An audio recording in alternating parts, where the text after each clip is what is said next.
In this tutorial, you'll learn how to resize and crop an image based on a specific resolution for a specific medium platform. So let's get started.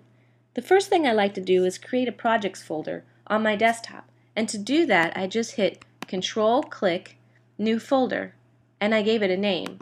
My project's called my last name and the word photo. And now I'll go ahead and click on the folder and show you what's inside. I like to keep my original images in an originals folder. That way they're intact. If I need to go back to them for any reason, I have the original. The other folder is my images folder, and this is the folder that I would send to a publisher or a web editor for my cropped and resized images for specific platforms. I'll go ahead and open up Photoshop, and for this tutorial we're using CS5. And I'll go to File, Open, and I'll go ahead and open the first picture that we're going to work on. It's at this stage that you really want to do your adjusting of levels, your toning, adjusting of colors, etc.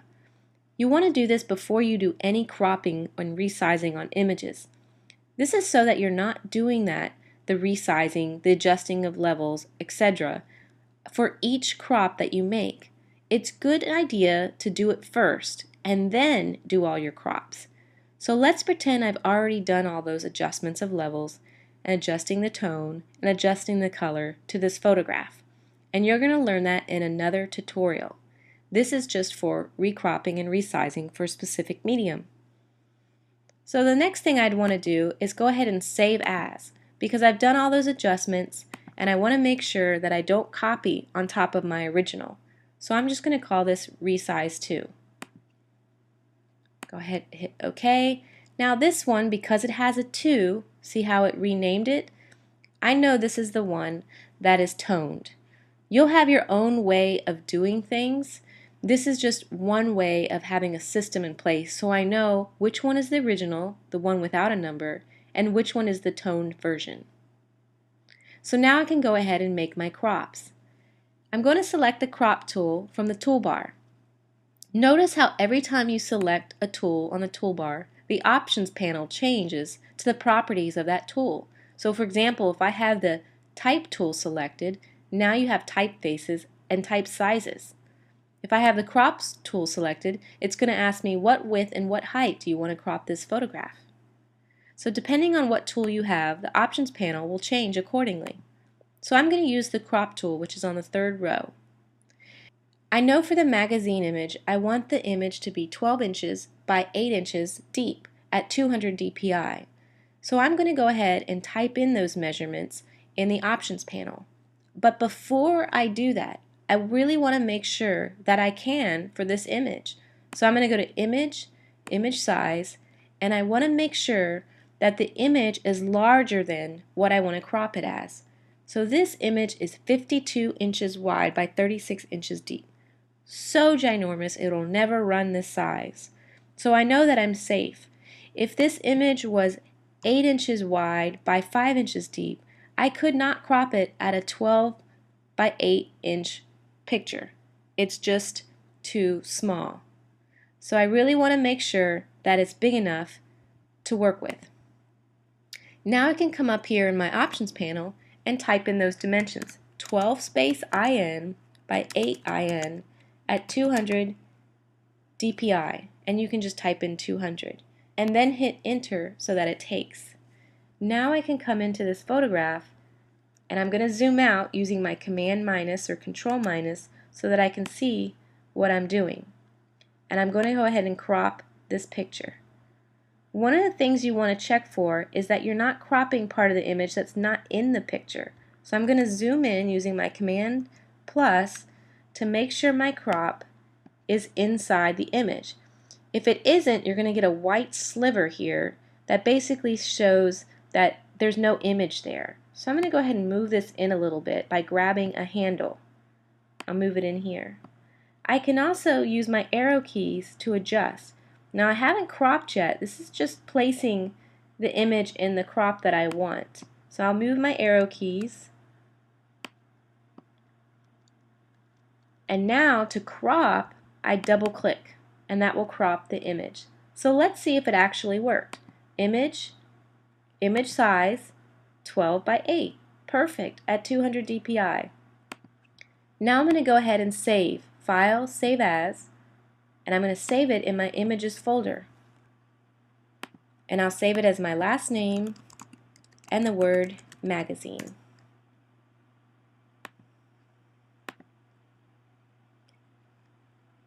Now for this next image, which is the web, we're going to be working in what's called pixels. The web does not work in inches. Pixels are dots per inch. And so if I know that my web image needs to be 6 inches by 4 inches, I'm going to have to do a little math here. So I'm going to call up my calculator, and I'll do a little math here. If I know my picture needs to be 6 inches wide, I'm going to type in 72, which is the dots per inch for web images, times 6. So I know this photograph needs to be 432 pixels wide. If I have it at 4 inches deep, I can just do the math. 72 dpi times 4. I know the depth of this photograph needs to be 288 if I want a 6 by 4 image. So I'll go back to my photograph and I'll type in those dimensions. The first one is 6 inches. So I'll type in 432 pixels, and that's 432 space pixels. And the second one is 288 pixels. And the resolution is 72. That's important. Now I can go in here and crop my image by clicking and dragging using my crop tool and double clicking. I can zoom back in using my Command plus or Control plus on a PC. Notice when you do that, this percentage changes. So if I do one more, I get 100%. Now let's check the image size. 6 by 4 at 72 dpi. Fantastic. Now I'll go to File, Save As, and I'm going to save this as my last name and the word web. Hit OK. Last thing I want to do is save a thumbnail of this image. And to do that, I'm going to actually zoom in on the picture. So notice I'm working on this web image here. And I don't really want to work on that. I really want to work on a bigger file. So I'm going to close this and open up the original toned image. So I'll go into my originals folder, go into the one that's toned, and now I'm going to just work from the original toned image. I'm going to select these and delete them to get ready for my thumbnail crop. So if I know my thumbnail crop is 2 inches by 1 inch, I'm going to simply do the math. 72 dpi times 2 is 144. And I know that 1 inch in Photoshop on a web image is 72. So 72 times 1 is 72. So I'll go back to my photograph and type in those dimensions. 144 space px by 72 px at 72 dpi and hit enter so that it takes. Now I can come in here and crop my photograph. Notice how for a thumbnail I'm cropping into the photograph. I'm zooming in and not using the whole picture. I'm also using what's called the rule of thirds, which will show on your options panel when you have the crop tool selected. You can also turn this off. But when you're just starting out, the rule of thirds will help you line up a person's face or an object in one of these intersections. So I'm going to give him a little bit of breathing room on the top of his head, and I'll double click to crop the picture. I'll go ahead and drag this out, Command plus, so that I can see the picture. And now I'll go to File, Save As, and I want to save this in my Images folder, and I'll call this one my last name and the word thumbnail.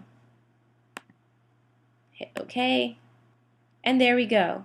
And I'll close out of this. The last thing I want to do is to make sure when I'm submitting images that I submit 4: the magazine, the thumbnail, the web, and the original, not the toned. So I'll hold down the Option key and drag the photograph into the Images folder so I make a duplicate. And then I'm going to come in here and rename this Original. Now I have 4 images that I can turn in an images folder. And that's how you resize and crop images for multiple platforms at specific resolutions. In another tutorial, you'll learn how to tone images, adjust levels, adjust colors, and burn and dodge.